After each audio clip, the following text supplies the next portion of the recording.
ballpark. And Ronnie, my partner, how are you today? I'm doing just fine. Thank Good. you very much, Kevin. And Ron Clark and myself, Kevin Herbst, will be around talking until we won't talk no more. So that's how long we're going to talk. And as a matter of fact, there was not a lot of talking done until the final home run derby that was settling of spot number 3 and 4 in the Wild West League. So exciting it was. Oh yeah, if you didn't watch this online, you missed a real show. I'll tell you that right now.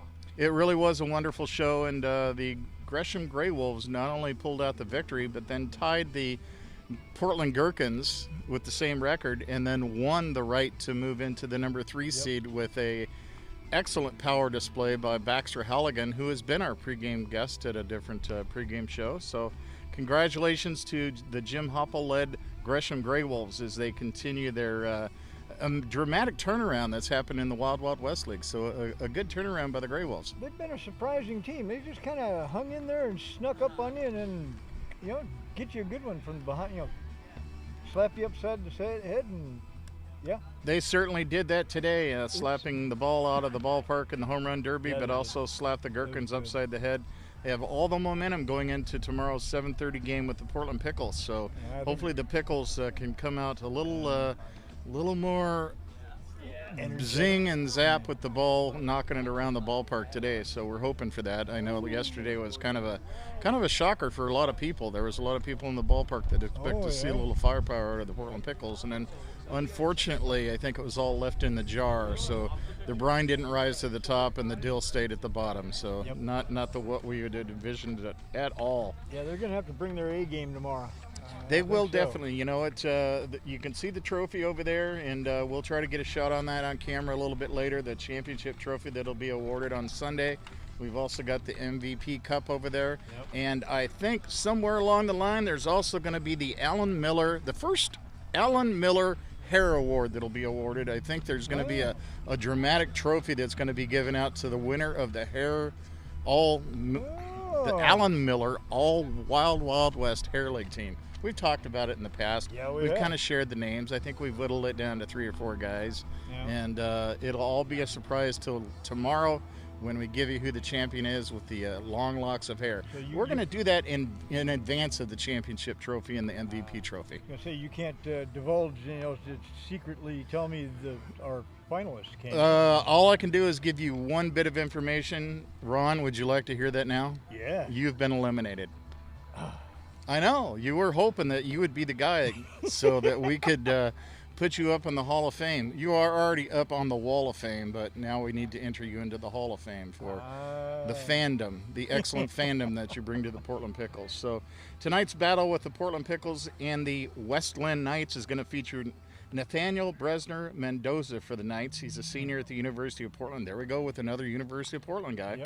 From Santa Cruz, California, 1.5 ERA, 7 strikeouts in 6 innings, 4 appearances, only given up 1 run. So he's definitely been, showing the guys how he can throw, and he can throw well. So, he can. And we're also going to see Christian Hamrich for the Portland Pickles. He's a junior from Western Oregon, from San Francisco, and he's looking to improve from his last start. He is looking to improve today, which also will be the last start of the season. So tomorrow's game, we want to remind you, will be the Portland Pickles will be in the number 2 hole taking on the Gresham Grey Wolves. That game will be at 7:30, not at 7 o'clock as has frequently been reported, but it will be a 7:30 game just in case anything happens and the first game draws long. And the first game will be the Portland Gherkins coming in the 4 hole. They're going to be taking on the Westland Knights. And Westland got back on the track yesterday, giving the Portland Pickles a 10-0 victory. They shut them out. They also no-hit them. So there was a combined, there 3 or 4 pitchers that did the job, and we'll just happen to see. Hopefully, the Portland Pickles can bounce back. We are going to go with Justin Barkas, and we're going to bring him in just a little bit and talk to him about the Portland Pickles, the feeling that's going around his club, and see how they're going to hopefully bounce back tonight and also tomorrow when it starts playing for real. Not that they haven't been playing for real so far, but definitely playing for real. So I'm going to be a little selfish, Ron. 34 years ago today, I was in another place. and obviously, and that place was in Kaiser Hospital, Sunnyside in Portland. Uh-oh. And there was nothing wrong with me at the time other than the tears that were flowing out of my eyes as my oldest son, Jacob, was born. Well, So congratulations on giving me 34 years of splendor being your father. And I tell you what, the tears of joy were coming down then, and I couldn't be happier to have such a good kid that was mine. Well, you know, happy birthday and to you. you know, mom yesterday going through her stuff, son today. So it's Yeah. just been a busy week. My granddaughter's birthday next week, so Oh, wow. it's just Busy guy. it's almost as busy as another week of the WWWL, which it is. Coach, come on in. Yeah. How we doing? Doing all right. How you Good, guys doing? not too bad. Good We'll to give you a see bump bump. Good to see you again. Good to see you again. How's the world treating you through all this stuff? Well, we're playing baseball. We Not are very many playing people can say baseball, that. and not many people get the opportunity to watch it, so we're happy that we're able That's to watch right. it. So you've experienced all but the last couple of days of the Wild Wild West. What do you think of the league, the surroundings, the guys, everything? What's your opinion of it? Yeah, I mean, I think it's been great. I think it's been a good opportunity to just, again, get out here and play baseball. It's been a fun environment. I think, Randy and those guys getting this field ready, this facility is phenomenal. One of the best in the Northwest, in my opinion, and they've been getting it ready every single day. And in between batting practice and in between double headers. So, it's been really good. It's been really fun. I think, there's been some ups and downs performance-wise, but, at the end of the day, we just want to get the kids better, keep them healthy, and move forward into what hopefully is a fall for them. How much different has this been than the previous seasons you've experienced in the West Coast League as far as, the guys, there's guys that you probably have no idea who they were when they came in. Right. Now you have a better idea who they are, and you come to a place where there is no fans around to really give you any kind of impetus for a victory or, Right. Bring you back at a late game. Yeah. It's very, very quiet. It's been so quiet you can literally hear a pin drop in this ballpark at Yeah. times. How is that affecting you as a manager trying to get the team fired up when typically Walker Stadium would see 2,400 to 3,000 people that would just be going absolutely nuts? Yeah, no, it's definitely been different. I think, I think if anything, in late in games, they put pressure on maybe some of the umpires to make some decisions that, it's a big home field advantage, and sometimes, obviously it doesn't really feel like you're the home team. It just depends when you hit and when you're in the dugout here at this park, but it's definitely been different. I think, the weird thing is we've only played 15 games with these guys. It's been So real short, yeah. it's one of those things that guys come in and you kind of see what they need to work on. You want to work on stuff with them, but 15 games is not quite enough to work on that stuff. So it's kind of a condensed window where you try to pick the stuff out that is the low-hanging fruit, if you will, and try to knock that out and get them a little bit better as you send them back. But 15 games is a little bit short, but again, it's better than 0 games, which is what most other people are doing. The other so. thing is having to deal with a pandemic. You've got to basically be a father to a bunch of adult men who Yeah. are really away from their situation that they're familiar with. I'm sure some of them do get to sleep in the bed at home where they're used to sleeping, but at the same time, I think a lot of teams and a lot of coaches really revel the opportunity to play on the road because it kind of it just really presses your team together. It builds a lot of camaraderie that you really need in a long haul. Yep, 100%. I think we definitely are missing some of those road trips. The 6-game road trips, even the 3-game road trips, or you go up to Bellingham, or you go to, to some of the Central Washington places. I think those are fun. I think those are fun to grow together. And I mean, to an extent, I guess I always feel kind of like I'm a parent to these guys, whether it's on the road or something else. But with the pandemic, it's brought a different way because I'm trying to adjust to it as well. Sure. I'm wearing this mask all the time on the field, and that's been different for me as well. So you're trying to be the best example you can for these guys, but you have to hold yourself really accountable to a new set of standards. One of the things that I just spoke about was 34 years ago, I was in the hospital waiting for the birth of my oldest son, who's just turned 34 today. So it's been a while back. Yeah. I can still remember that far back. I haven't Yep. gained that much age that I can't. But that's also something that you're going through that maybe a lot of fans don't really realize. Yeah. You're a man who's married to a very beautiful woman. You have a very beautiful baby. Your father, grandfather of the child has been here. Yep. So how do you kind of balance both situations of personal life and coaching life? Yeah, I think for me it's about perspective. I think before, this year it's you put so much pressure on yourself. I know I put pressure on myself. I put pressure on our teams to win games. It's a result-driven business, and it's really given me a lot of perspective, I think, in the pandemic that, it's at the end of the day, I have something on my phone that is a picture of my wife and my daughter, and it says, this is more important than whatever's in front of you for today. And that's really what it is true, is those two and the rest of my family are more important than anything that happens on this field. And there's a lot of things, I think, in this world that are going on right now that are a lot more important than what happens on the field. So I think that's the biggest thing, is provided me a perspective.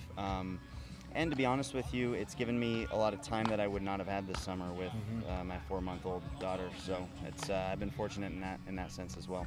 That's an excellent point that you bring up, and talking about things that have gone around the world. That I remember, about 20 years ago with 9/11, and what just recently happened in Beirut, and how people all over the world, recently went through the big thing that continued here in Portland to the greatest of all levels, and continued even this last week. So, is there anything that the players do they even talk about that when you hear them, when you're just kind of off in the distance and hear what they're chit-chatting about, or do they kind of just stay focused on the game like you probably would like them to be? I think those are kind of the things that you get when you go on road trips. I think those are the conversations that you get when you have a lot of spare time. Even at home, normally we're at the field at about 2:45 on a normal game day, and here, because you don't have all the extra stuff and all the fans and the gates opening, you're here at about probably 4:45, 5 o'clock most days. So a lot of the spare time that you just hang out and have those conversations is a little bit different this year. But I think, my perspective on it is, if they want to have a conversation with me, then I want to listen to them. I think we could be more of a reflection of the people that are around us as opposed to what we read in the news. And I'm fortunate to get a whole bunch of different perspectives from a whole bunch of different backgrounds with a team like this. And to be honest with you, I think if a lot more people in the world were on teams growing up and stuff like that, and realized what it was like to be a part of a team, I think we'd be better off right now in the position we're at. Talking about the team and what's kind of different from what the fans are able to see. The fans can only see the batting practice that takes place in here. Yeah. They don't get a chance, and that's I assume that's a unique situation for you. Yep. And what I'm doing for those that are looking in on the camera but really don't know, that behind this very wall is a batting cage that the visiting team uses. Is that correct? The visiting team uses before the game. Yes. For batting practice. We have a schedule based on who plays, because both teams take batting practice on the field during the day games. Okay. And only one team gets to take it at night, so we split that up based on. Does that give you an ability to chit chat with the players a little bit while they're doing, or you just let them go through their emotions and do things, or do you make adjustments inside of there? I think the challenge this year too. This is, kind of off subject to what you said, but I think the challenge this year too is coaching mostly by myself. I've had my brother out here helping me, which has been nice, but coaching by myself, you don't get as much time to sit and watch. Normally my staff, I have 4 guys on it, and so while I'm throwing, somebody else can watch, somebody else with the pitchers, and so that's been a challenge this summer. But yeah, I think in there you get a little bit more time, because out here it's always me throwing. Sure. And so there's only so many adjustments you can make in the routine of the daily batting practice. Is your right arm getting a little longer? Yeah, no, it's you learn how to preserve the arm early on in your coaching career, throwing every day. So you betcha. No, it's doing okay, but being in there and having 3 tunnels in there, and that's a state-of-the-art facility. We've been really fortunate to have that as well. Need to get you something like that at Central, huh? You're telling me. Jeez. Need to get us a baseball field. Yeah, at Central. get you. Well, I was going to go there first, but then I thought, well, we'll go the easy route, which that might be easier than finding a field. Yep. But it was kind of, it was, but it wasn't funny. The other day we were talking to Gabe Scoro, doing the same thing with him, and I had him at Central for about the first 3 minutes of the interview, and I go, wait a minute, you're a Lincoln guy. Yep. So it was kind of funny. Yep. Maybe not to him, but it was kind of funny to me and Ron. So we just kind of chuckled about that. I'm going to give you a delivery that is a little bit rough, I guess. Last night, things weren't very good. No, that Things weren't would be very the good. understatement. Yeah, of the yeah. year. I was kind of trying to be gentle with it. So Well, they were good for 5 innings. Yeah, no, that wasn't. Again, it's a challenge because you're here for 15 games, and there's only so much you can do from a development perspective. I know everybody watching this, and you guys know that's a really, really special group that we're playing against every single night. They are very much so. You're going to see a lot of those guys. You'll probably see some of those guys playing in the big leagues someday. So, and again, the pitching that they roll out there is a challenge, but we have talented guys too. And so I think yesterday, as we get down towards the end of this, may have been a little bit of a lack of focus. Nick Parr came out and gave us a fantastic performance. He threw excellent. It just shows you how quick the game of baseball can turn. We're end of the 5th inning and we have 1 hit on the board for anybody, and all of a sudden it's a 10-0 game 2 innings later. So I think that's been a continuing issue for us. Is not our starting performances, but our guys coming in out of the bullpen and not being prepared to even throw strikes. Can't come in there in the last inning, hit a guy, and then walk a guy in 4 pitches, and then not be prepared for an obvious sac bunt situation, and now we're facing their best hitter with the bases loaded and nobody out. So those are the things that I think have been plaguing us, is getting in those situations coming out of the bullpen. And it wasn't just last night. It's been a continuing, we've given up 3 7 spots in the last 4 games in 1 inning. It's not what any pickle coach or pickle fans have been used to seeing at all. I've never been a part of it in my life. I've never been a part of something like that. So that's usually football stuff. Yeah, no, we've given up 3 touchdowns, 3 touchdowns in 1 inning. So, that's one thing that we have to improve on. But again, it's on the kids at some point to come out and do their job. And so that's really tonight our focus is going to be kind of re-energizing and playing hard every single pitch, focusing 1 pitch at a time. And, we're going to go out and compete and do it again tomorrow. Coach, appreciate it. Thanks, guys. Thank you much. Good luck. And as always, go Picks. Yep, that's right. You got it. Thanks, Coach. Coach Justin Barkas of the Portland Pickles. We're going to go ahead and send it on up to our broadcast partner, who's up in the sky. He's the guy in the sky, and that's Carlo Jimenez. He will be also joined a little bit later in the broadcast with Parker Huffman. Want to say appreciate to all the efforts of not only we wouldn't be able to put the show on without. We surely wouldn't. So you guys need to put your faces on that camera real quick. Come on. Nah, they're hiding out. Don't cut us off. Courtney over there giving us the wave off. Rory giving us the wave off. There's Alan. There's Daniel. There's Robert. Everybody's around here having a great time. You need to come out and join us the next couple days, because once it's over, it's over. Yep. And I think we're over right now.